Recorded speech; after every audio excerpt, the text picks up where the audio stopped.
ஓம் நம சிவாய. 12/12/2024 அண்ணாமலையார் கார்த்திகை தீபம் ஏற்ற இருக்கக்கூடிய கொப்பரையுடன் மலை தரிசனத்தை காண்கின்றோம்.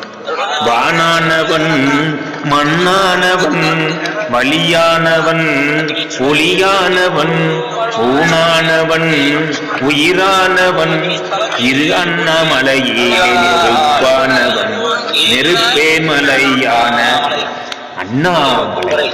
நெருப்பே மலையான அண்ணாமலையிலே நெருப்பாய் தீபமாய் ஒளியாய் நமக்கு தரிசனம் இருக்கக்கூடிய கொப்பரையைத்தான் காண்கின்றோம்.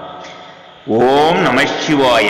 அண்ணாமலை நினைக்க முக்தி தரும் திரு அண்ணாமலை. ஓம் நம சிவாய. முக்தி தருவாய், நலம் தருவாய்.